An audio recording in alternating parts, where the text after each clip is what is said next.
भारतीय इतिहास की बात करें तो इसकी परिभाषा यह है कि यह इतिहासकारों के द्वारा लिखित है। इतिहास इतिहास प्राचीन भारत का इतिहास जो लाखों वर्ष पुराना है, मध्यकालीन इतिहास जो कि हजारों वर्ष का पुराना है, आधुनिक का इतिहास जो 100 वर्ष का इतिहास है, फिर विश्व का इतिहास।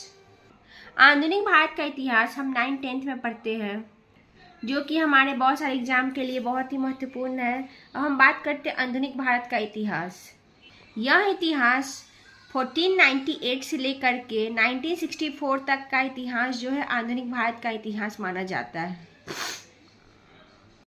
इसमें आप देख सकते हैं 1498 में वास्को डी गामा भारत आए थे, ये जो है यूरोपीय थे। फिर 1600 में ईस्ट इंडिया कंपनी का हुआ था। फिर 1757 इसमें प्लासी का युद्ध हुआ था। 1764 इसमें बक्सर का युद्ध हुआ था।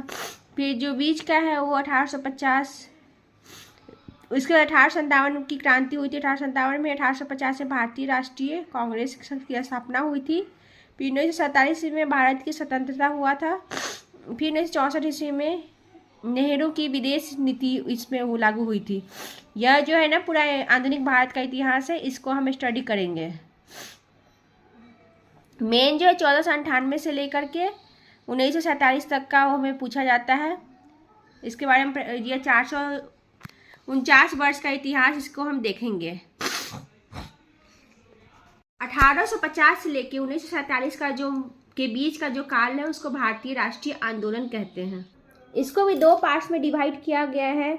एक तो 1857 से लेकर 1947 तक का काल, जिसको हम एक साथ स्टडी करेंगे। नेक्स्ट 1885 से लेकर 1947 तक का। अब 1857 की क्रांति, 1857 में जो क्रांति हुई थी उसके बारे में पढ़ेंगे। कांग्रेस के गठन के से पूर्व की राजनीति क्या थी उसके बारे में हम स्टडी करेंगे। भारतीय राष्ट्रीय आंदोलन यह एक ऐसा आंदोलन था जो यह आंदोलन पूरे भारत में हुआ। इसमें हर जगह के लोग शामिल हुए। ऐसा आंदोलन जिसमें संपूर्ण राष्ट्र की भूमिका शामिल थी। इसमें गांव के लोग थे, जिला के लोग थे, प्रांतीय स्तर पे आंदोलन हुआ, राष्ट्रीय स्तर पे हुआ, क्रांतिकारियों का हुआ, सामाजिक हुआ, धार्मिक हुआ, जनजातीय हुआ और किसान का हुआ। इसमें सब लोगों ने अपने राष्ट्र के बीच में अपनी भूमिका निभाई। भारतीय राष्ट्रीय आंदोलन यह जो था 1885 से लेकर के 1947 का काल था। इसमें इस भारतीय राष्ट्रीय कांग्रेस जो 1885 में हुआ था, अभी हमारा चल रहा है 2026। इसका गठन का हुआ था। भारतीय राष्ट्रीय कांग्रेस का गठन 1850 ईस्वी में हुआ था। इसे गठन करते टाइम भारतीय राष्ट्रीय कांग्रेस का गठन जब 1885 में हुआ, इसमें बहुत सारे बिंदु पर ध्यान दिया गया। इसमें इसकी पृष्ठभूमि को देखा गया। फर्स्ट, सेकेंड, इसके नेता, महत्वपूर्ण नेता कौन कौन से। थर्ड, इसके कांग्रेस की प्रारंभिक नेता, प्रारंभिक संरचना किस टाइप की होगी, किस प्रकार की होगी। फिर कांग्रेस के गठन के कौन कौन से सिद्धांत हैं। फिर गठन में के उद्देश्य, जो गठन कर रहे हैं उसका क्या उद्देश्य है, उस पर ध्यान दिया गया। फिर उसमें बहुत सारे अधिवेशन हुए थे, उसके बारे में हम आगे पढ़ेंगे। फिर उसमें कथन, कौन कौन से महत्वपूर्ण कथन है और भी जो भी एक्स्ट्रा होंगे उनको विविध के रूप में हम पढ़ेंगे। अब हम भारतीय राष्ट्रीय कांग्रेस की जो पृष्ठभूमि थी उसके बारे में हम स्टडी करते हैं। 1857 की क्रांति समाप्त हुई। आज लोगों में जागरूकता है। जागरूकता क्यों? क्रांति यदि हम संगठित होकर अंग्रेजों से लड़ तो हम जीत सकेंगे। भारत के विभिन्न प्रांतों के राजनीतिक संगठनों का गठन हुआ। फिर उसका नेतृत्व किया ब्रिटिश शिक्षित भारतीय। जो ब्रिटिश शिक्षित भारतीय कौन थे? जिन्होंने शिक्षा जो है ब्रिटेन से लिया था। जब स्वतंत्र हुआ था देश तो उन्होंने ब्रिटेन से शिक्षा ली थी, तो ब्रिटिश शिक्षित भारतीय थे। उसके बाद फिर क्या हुआ? भारत गुलाम हुआ। ये जो इसकी पृष्ठभूमि है। हम ये देखेंगे कि जब स्वतंत्रता हुई नहीं थी, स्वतंत्रता से पूर्व कुल कितने प्रांतों की संख्या थी? तो 11 प्रांत थे स्वतंत्रता से पूर्व। आसाम, बिहार, बंगाल, उड़ीसा, मद्रास, मध्य प्रदेश, बॉम्बे, पंजाब, पश्चिमोत्तर प्रांत, सिंध, संयुक्त प्रांत। ये जो टोटल 11 प्रांत थे स्वतंत्रता से पूर्व। अब हम बात करेंगे ए.ओ. ह्यूम। ए.ओ. ह्यूम का पूरा नाम क्या था? A for Allan, O for Octavian and Hume पर ह्यूम। एलन ऑक्टेवियन ह्यूम, ये कौन थे? ये कांग्रेस के पिता थे। इसको और ये निवासी जो थे स्कॉटलैंड के निवासी थे। भारत के सबसे अच्छे संबंध hermits of Shimla, people's friend जनता के नाम से इनको जो है हर्मिट्स पीपुल्स फ्रेंड्स के नाम से भी जानते हैं, जिसको जनता का मित्र बोला जाता है। भारत के पक्षी विज्ञान के जनक भी ए.ओ. ह्यूम थे। ये जो थे एक ICS अधिकारी थे, भारतीय सिविल सेना के अधिकारी थे। इन्होंने बंगाल सिविल सेना में ज्वाइन किया था। कब ज्वाइन किया था? 1849 ईस्वी में, 1849, एंड देन रिटायर हुए थे 1882 ईस्वी में। ए.ओ. ह्यूम का संबंध कैसे कांग्रेस से था? ये जो थे भारतीय आम जनता मानस के थे। भारतीय आम जनता मानस के लोग जो असंतोष थे, गुस्सा में थे, फिर इन्होंने क्या किया? नीतियाँ अपनाई। एक तो दमनकारी नीतियाँ, दूसरा शोषणकारी नीतियाँ। किसके लिए? भू राजस्व के लिए। भू राजस्व क्या होता है? यह इसमें जो है 3 टाइप के वो थे। एक तो रैयतबाड़ी, दूसरा महालवाड़ी, तीसरा जमींदारी। रैयतबाड़ी जो लोग किसान होते थे वो थे। महालवाड़ी में गांव के लोग होते थे जिनका आय कम होता था। इसमें जो था भू राजस्व, इसमें 90% कृषि लोग जो है कृषि पर निर्भर थे। तो जमीन को गिरवी रख के फिर ब्याज ज़्यादा देते थे। उसके बाद नहीं, अगर पैसे नहीं चुका पाते तो फिर उनका जमीन नीलाम कर दिया जाता था। ब्रिटेन की नीतियों का परिणाम यह था कि भारत के साहूकार जमींदार हो गए और किसान खेतीहर मजदूर। नीतियाँ क्या होती? नीतियाँ जो थी वो दमनकारी थी। जो जमींदार थे वो किसानों के ऊपर अपना दमन दिखा देते, उनको प्रताड़ित करते थे, उनकी ज़मीन जो है अपने नाम पे करवा लेते थे। और खेतीहर मतलब रोगिला व्यापार, जिससे कि किसान को ज़रूरत थी पैसों की तो अपना ज़मीन को नीलाम कर देते थे। ए.ओ. ह्यूम, उन्होंने उनके हिसाब से जो भारतीय आमद्वीप का दौरा, उन्होंने जो दौरा किया था आमद्वीप का, तो रिपोर्ट में लिखा था लॉर्ड रिपन, जो कि 1880 से लेकर के 1884 तक का। यह जो थे लॉर्ड रिपन जो है उस टाइम भारत के बादशाह थे, जिन्होंने ए.ओ. ह्यूम ने जो दौरा किया था पूरे भारत का। और रिपोर्ट में लिखा था भारत की जनता में असंतोष व्याप्त और व्यापक है और किसी भी वक्त एक बड़ी क्रांति हो सकती है, जो 1857 की क्रांति से कई गुना बड़ी होगी और हमें भारत छोड़कर जाना पड़ेगा। रिपर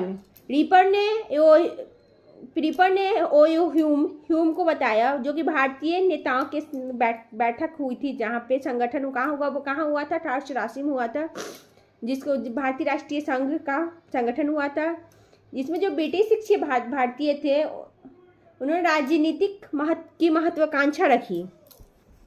यह जो बैठक हुई वो कहाँ रखी गई थी? मद्रास में रखी गई थी। कब रखी गई थी? 1884 में रखी गई थी। फिर क्या हुआ? किसी कारणवश जो है 1884 में वो बैठक नहीं हुआ। फिर 1885 में पूना में बैठक हुए। पूना में दिसंबर में हुआ था।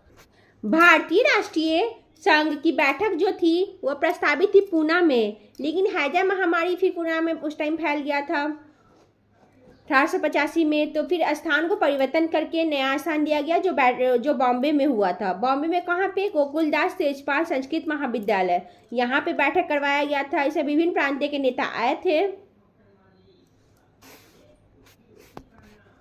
विभिन्न प्रांत के प्रतिनिधि आए थे। इसमें कुल 72 प्रतिनिधित्व थे शामिल। बॉम्बे प्रांत से जो थे 38 आए थे प्रतिनिधित्व, मद्रास से 21, संयुक्त राज्य से 7, पंजाब से 3 एंड बंगाल से 3, टोटल 72 प्रतिनिधित्व आए थे। अब हम कहेंगे कि बिहार से कितने प्रतिनिधित्व आए थे, तो बिहार से किसी के कोई भी सदस्य नहीं गए थे। बिहार के 0।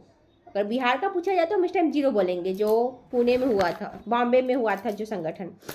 फिर हम बात करते हैं बंगाल के से कौन कौन से थे? सुरेंद्र नाथ बनर्जी थे संगठन, उन्होंने संगठन के नेता थे वो। इंडियन एसोसिएशन की बैठक इसी समय चल रही थी, सभी व्यस्त थे।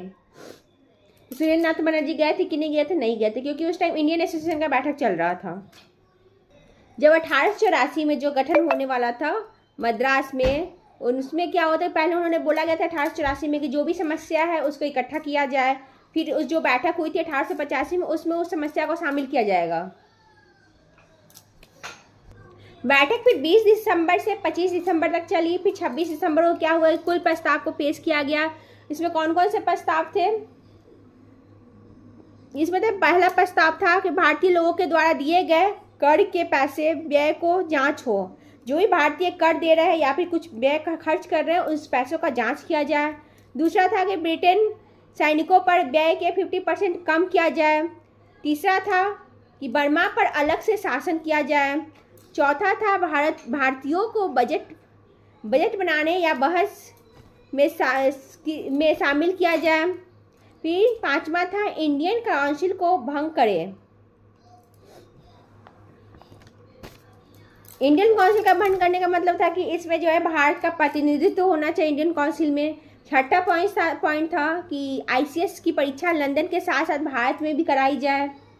सातवां पॉइंट था आईसीएस की परीक्षा की अधिकतर आयु 19 वर्ष से बढ़कर 23 वर्ष कर दी जाए।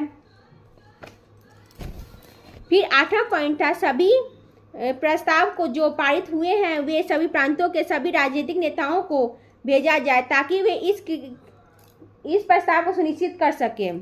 नौवां पॉइंट था अगले वर्ष हम कलकत्ता में बैठक करेंगे। ये टोटल 9 बात उस प्रस्ताव में कहा गया था प्रस्ताव में। अब फिर दादा भाई नौरोजी बीच में आए जो कि 26 दिसंबर 1985 में उन्होंने एक प्रस्ताव पेश किया। नाम में उन्होंने जो भारतीय राष्ट्रीय कांग्रेस था उनके नाम में परिवर्तन किया। भारतीय राष्ट्रीय संघ पहले था उसको एक नया नाम दिया भारतीय राष्ट्रीय कांग्रेस। किसने दिया था? दादा भाई नौरोजी ने किया था। कांग्रेस जो उत्तरी अमेरिका से लिया गया था। कांग्रेस अर्थ जो है वर्ड जो है उत्तरी अमेरिका से लिया गया है, मतलब लोगों का समूह। इसमें जो होता है कांग्रेस में लोगों का समूह होता है। हम अगले टॉपिक नेक्स्ट बात करेंगे भारतीय राष्ट्रीय कांग्रेस के बारे में, डिटेल भी पढ़ेंगे। तब तक के लिए थैंक यू, बाय बाय।